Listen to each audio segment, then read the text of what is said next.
right about now, we are about to address one of the major needs of man: food, shelter, and clothing. We want to talk about food. We want to talk about the state of food insecurity and food shortages in the country. Food insecurity worsens. What does this mean for Nigerians? I'm pretty sure that you know that right about now, people are almost not cooking with tomatoes anymore because the basket of tomato is as high as 150,000 in some cases, as opposed to barely 30-something, 50-something thousand as of last year. And this is just one commodity. We don't want to speak about bread. We don't want to speak about pepper. So many items, food items are highly expensive. And we need an urgent call to action. In the studio to discuss this particular issue with me is an economist, Mohammed Mokhtar. Welcome to the program. Thank you for having me. Good also joining us virtually is Irene David Arinze. Hello, Irene. Welcome to the program. Hello, good day. Can you hear me? Can you see me? I can see you. I can hear you perfectly. So I'm going to quickly start with you, Irene. Can you tell me the primary factor that is contributing to this unprecedented food shortage in Nigeria? Thank you so much for having me. And when we talk about food, every single person can relate. I mean, we know that the key essential needs of man: food, shelter, and housing.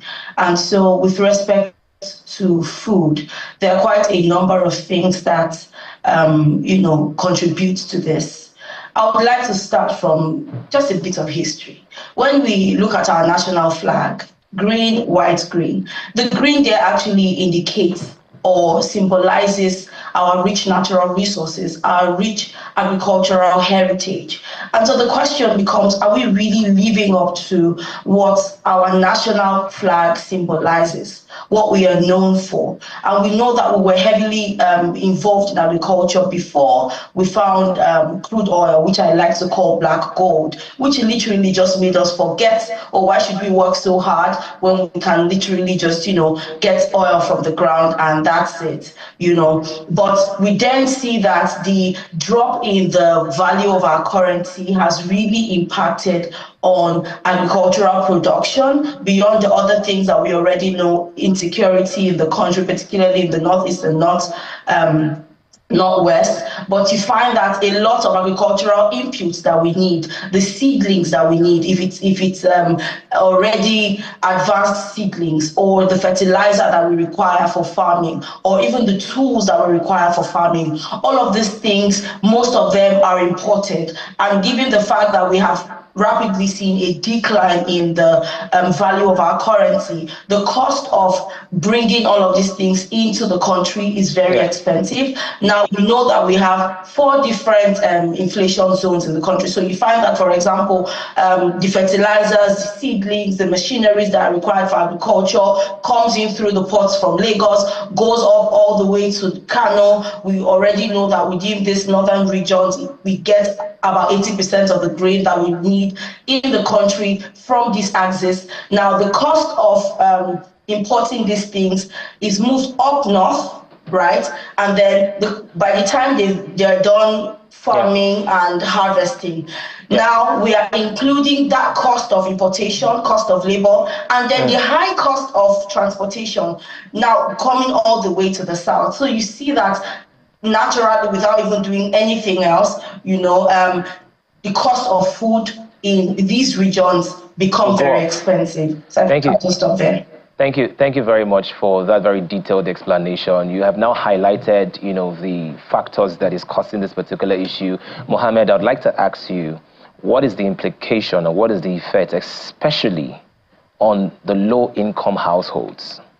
Well, it's huge. The fact that even the low-income household also, their earnings have not come up in commensurate with the hike in food price, or we won't say inflationary pressures that we have all around. So it's very huge, because what you see is not just affecting the household alone, it's also affecting those businesses that also these household services that normally tend the services of this product coming in. Also, it's affecting business, not just household.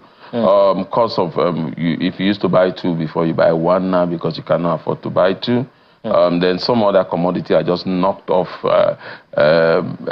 your buying list. Somebody was joking and telling me yesterday that they're now beginning a slogan for how you can cook without tomatoes.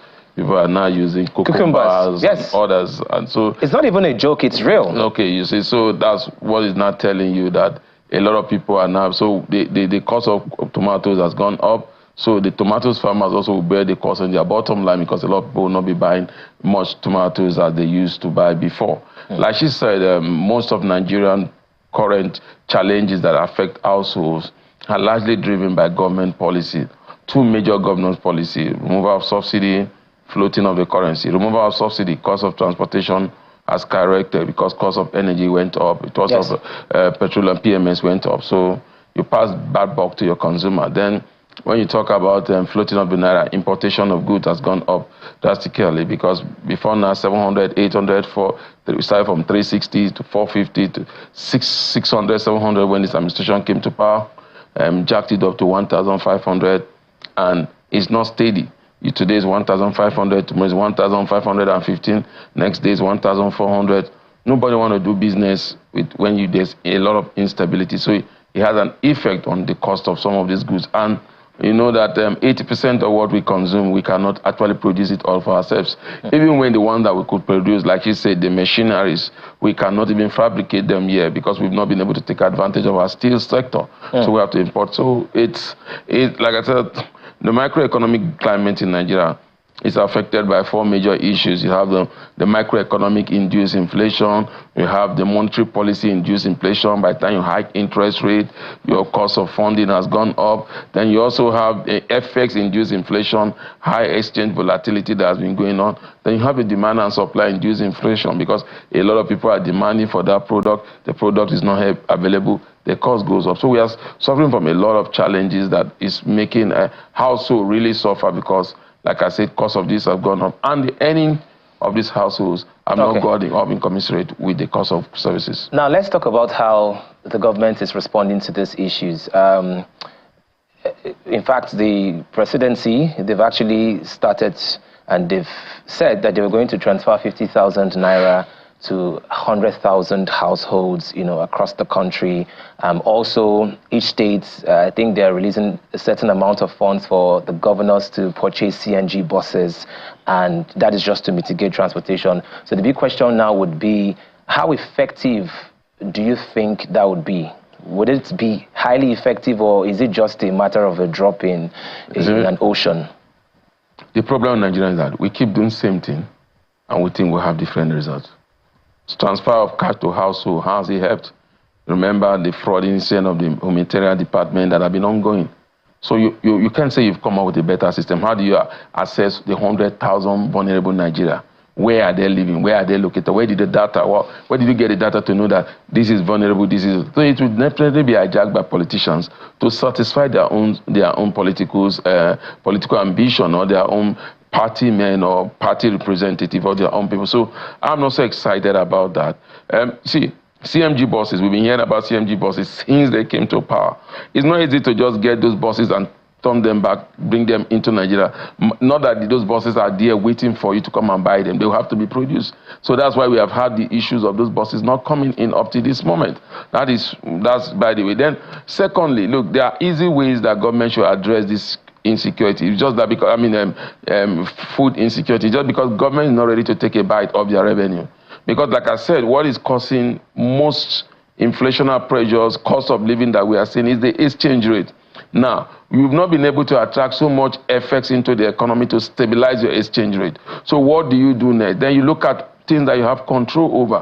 What do you have control over? You have control over tariffs that are paid for most of these goods that find itself to the households, that household consume. Why not you use the Kenya experience? Take off tariff of household goods, perishable, table food, wheat, all things that household consume. Take off tariff of instead of giving 3 months of 50,000, take off tariff of these goods for 6 months and see how inflation will come down.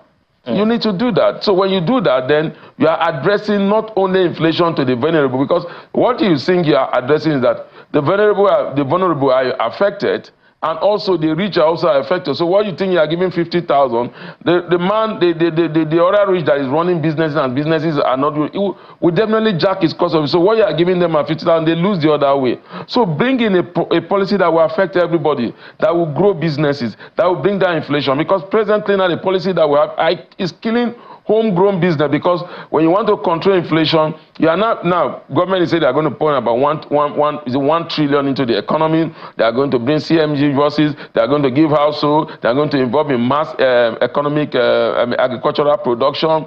All and all now. What is that happening? You are now pumping more liquidity into the system. Remember, CBN have even said one time that the problem they have in controlling inflation is because of government intervention scheme. And here we are now going to inject 1 trillion. So what will happen? Definitely the next MPC meeting, CBN will hike rate. And once CBN hike rate, that means cost of funding are gone up. So small businesses will suffer. Who will come into your economy? The hot money, those abroad. Those fixed income space, those are the ones that will not come into your economy. Are they coming to stay for the long haul? Definitely not. So we need to look at, you see, what we've been doing is copy and paste, copy and paste, copy and paste. We started this copy and paste with the United States of America.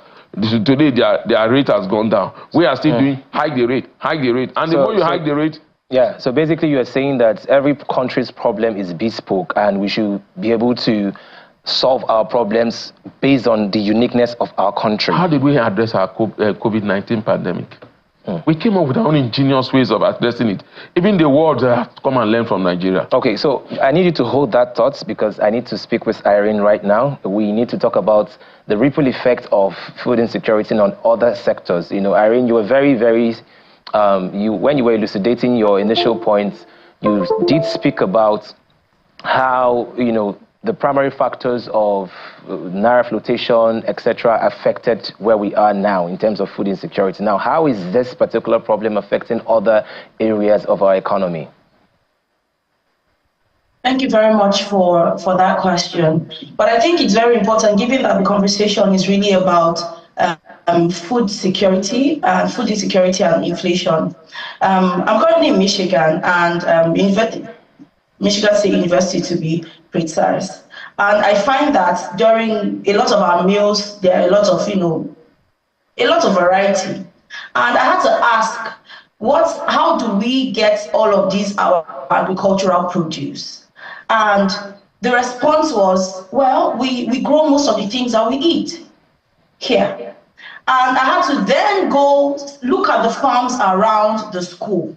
And I realized even though it's a land-grant university, they are heavily involved in agriculture.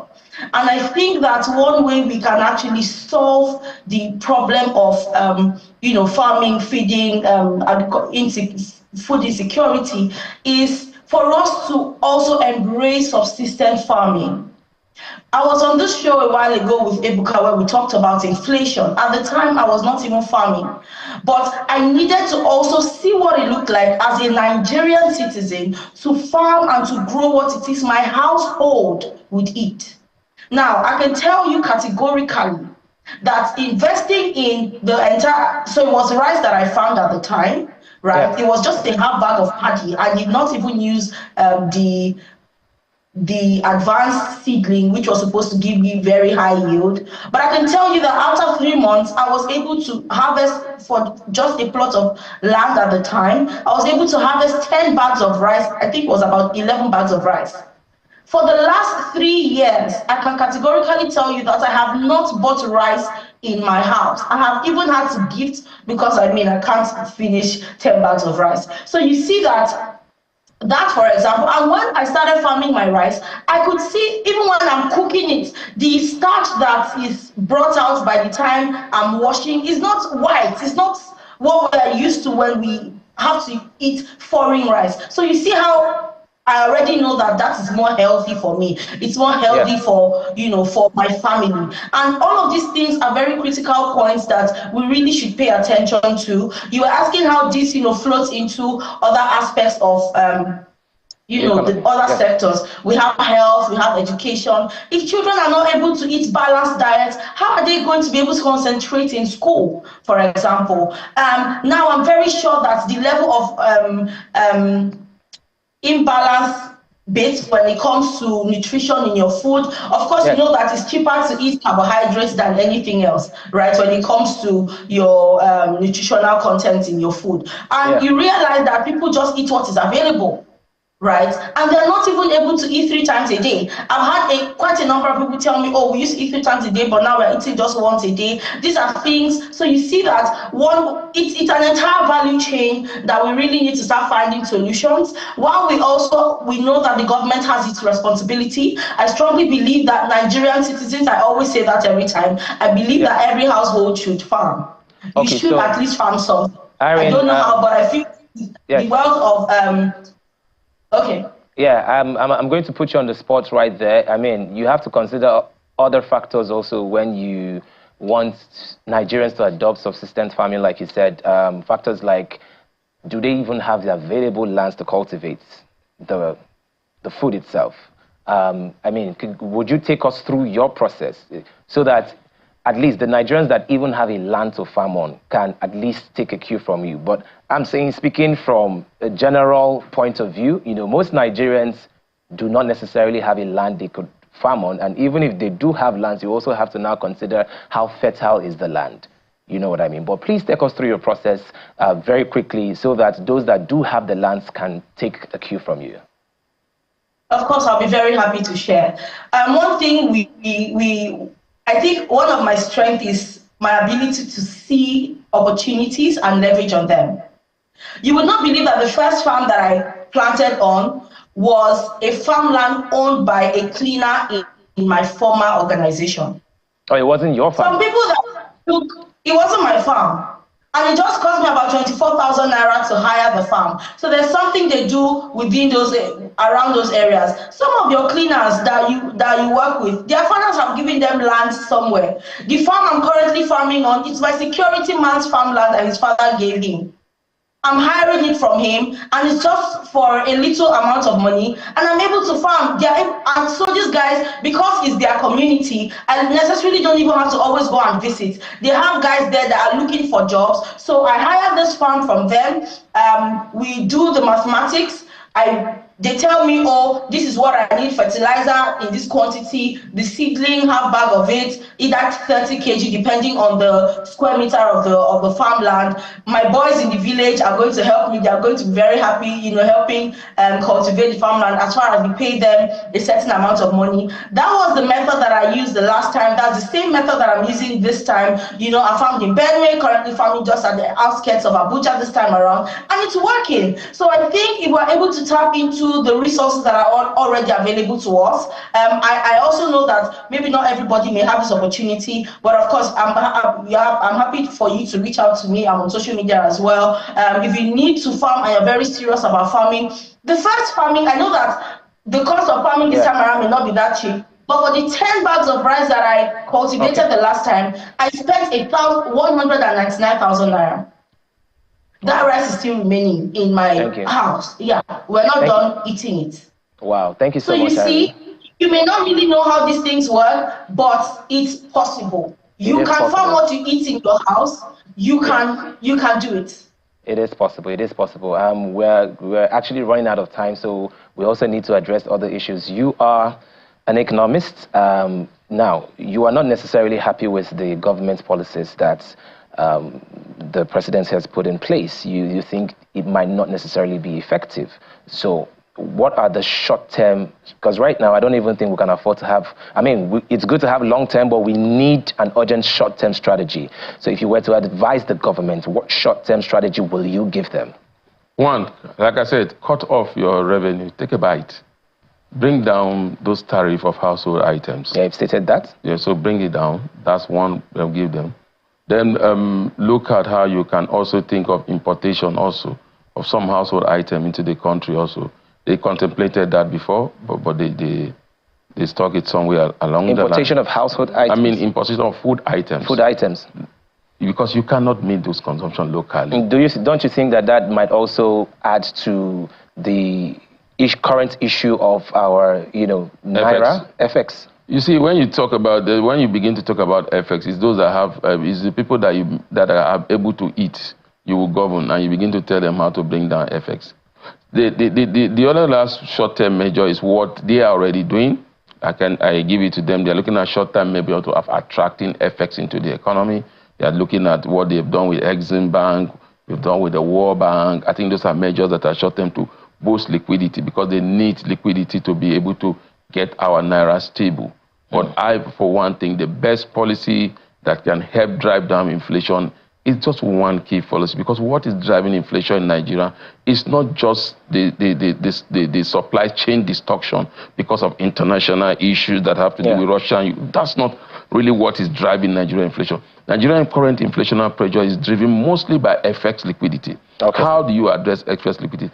Attract more FX into the economy. How do you attract more FX into the economy also in the short term? Yes. Try to come up with a product for Nigerians in the diaspora. Most of them are more interested in investing in Nigeria. Yes. Come up with strategy that will attract more FX in the short term while you fix the long-term project by also looking at other avenues where you attract FX before now. And the good thing about it is that where do you spend most of your FX is in the importation of refined petroleum products. Okay. Anytime soon, we might stop, we'll become an hope of exporting refined petroleum products. But in the short term, I think government take a bite of your revenue, then see how you can attract more FX to stabilize your interest rate. Inflation will naturally take its course, downward trend. Thank you very much, Mohammed. Thank you very much. It's been such an insightful conversation. And of course, please, government, tackle insecurity so that the farmers can go to their farms to farm. Don't just stand there teasing me. Now it's time to show and prove.